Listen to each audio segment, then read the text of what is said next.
السلام عليكم مستر عبد العزيز. وعليكم السلام. ورهيه والمقالة كورد. والله المقالة تعب ما تفرم والله بشرة يا رجال. هي. وقع وهو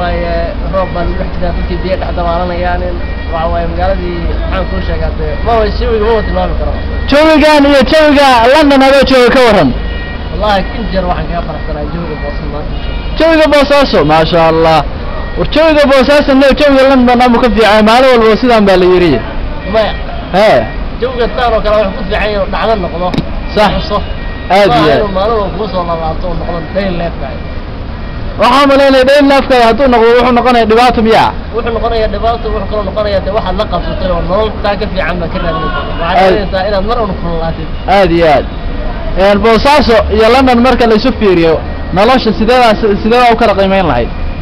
wallahi London waa magaalo aan u dhalan haye Soomaali baan ahay haye marka waxaan qiimo ku leeyahay magaalo Soomaaliyeed oo jooga marka boosaaso aanay nolosha ay la qiimeyn aad iyo dareenkaaga bal ka waran adigoo mataan yaani niyada ka soo qaaday inaad London joogtid iyo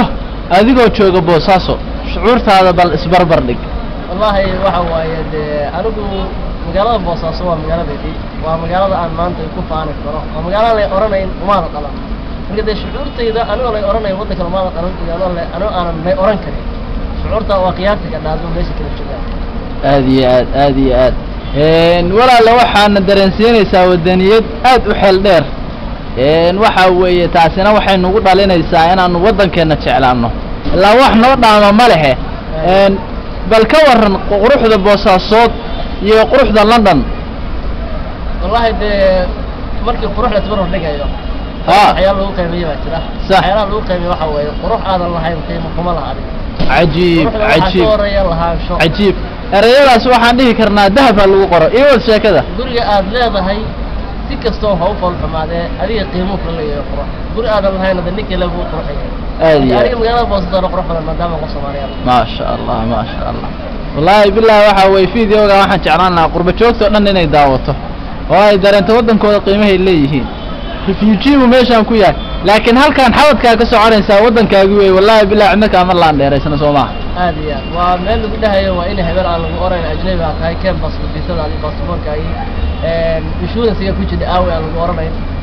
okay waxaan rabnaa inaa brief message kooban macnaha in aad siiso walaalahan qurba joogta masaakiinta meesha ku xaniban wallahi waxaan oranayaa qurba joogta Soomaaliyeed kun shilin oo cayr ah aad qaadatid ayaa wax ka qiimo badan hal maalin ku gaarto dalkaaga waayo waxa tahay qof Soomaali ah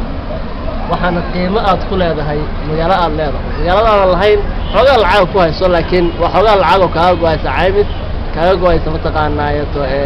guri laga kireeyo aad u shaqeynayso qof kale xoogaaga ka faa'iideysanaya awood laga faa'iideysanaya tahay laakiin qiimo uma fadhidin adigana qiimo kuma fadhida lacag ka soo saarta ama wadanka ku police dal aadan lahayn waxay qiimo ku leedahay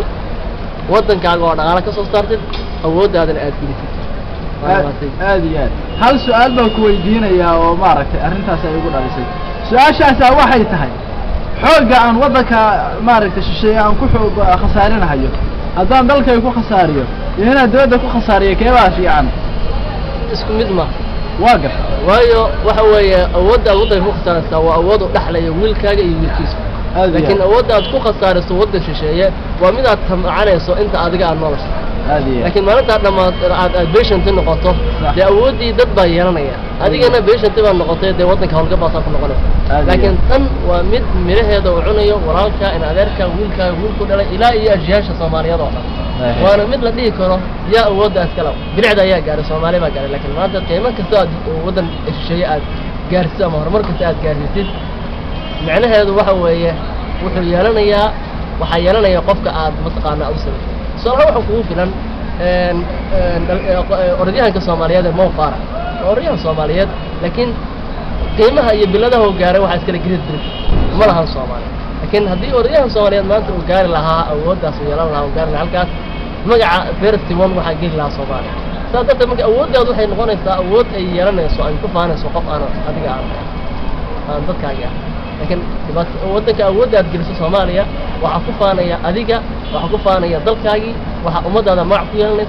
markaasna waxay noqonaysaa dee wax mataqaanaa miro dhalkooda ay jiirasha kaa dambeeya Soomaaliyeed ka faa'iidaan